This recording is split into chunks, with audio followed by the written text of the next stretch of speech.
Oh, it's been a really challenging year for the royal family. We've had cancer, we've had preventative chemotherapy, we've had serious abdominal surgery, we've had Prince William away from public duty for a little while looking after his wife and children, and now, completely out of the blue, we've had news that the Princess Royal has had an accident as well. Now the royal family is looking at the absence of one of its key players. It's interesting that the palace can't seem to tell us exactly what happened, which perhaps speaks to the severity of the injury actually. They're trying to piece together a little bit of how it unfolded. So we know that she received a blow to the head. They're calling it minor injuries with concussion. The injuries are consistent with a blow to the head from a horse's leg or head. She was assessed by paramedics with an air ambulance, but they decided that she could go to hospital safely by road. So while she's been in hospital in Bristol, an NHS hospital, her husband, Sir Tim, has been seen visiting her. He came in very nicely carrying a cool box with some treats from home for them to have lunch together. But although it's described as minor injuries and concussion, she is being kept in hospital for a few days, and nobody is going to take any chances with somebody as important to the royal family and the country as the Princess Royal.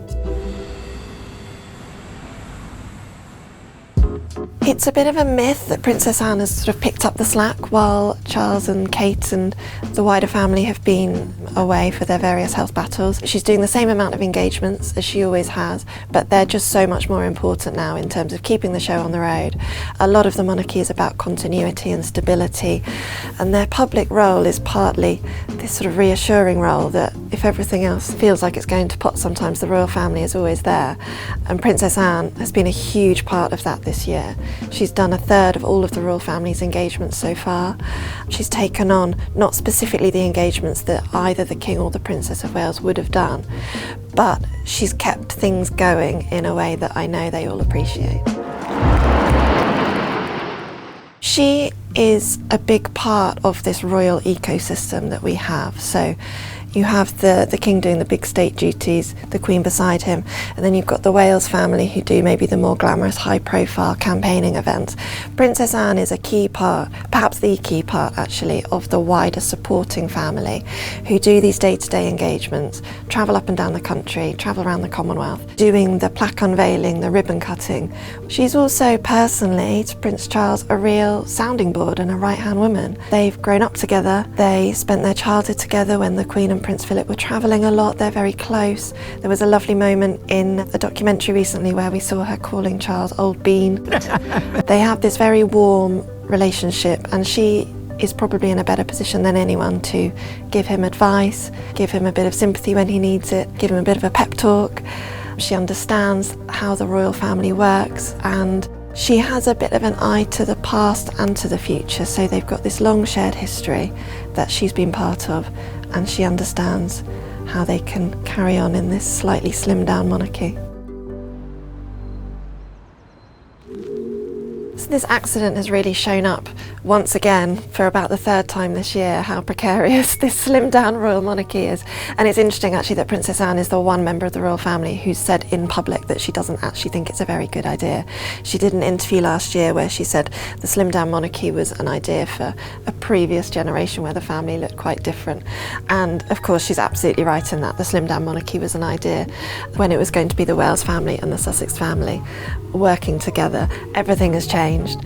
She has picked up a lot of the slack, but she's 73, and although she'll work as long as she's able to, she is as aware as everybody else is that the baton is going to pass on to the next generation soon. Thank you.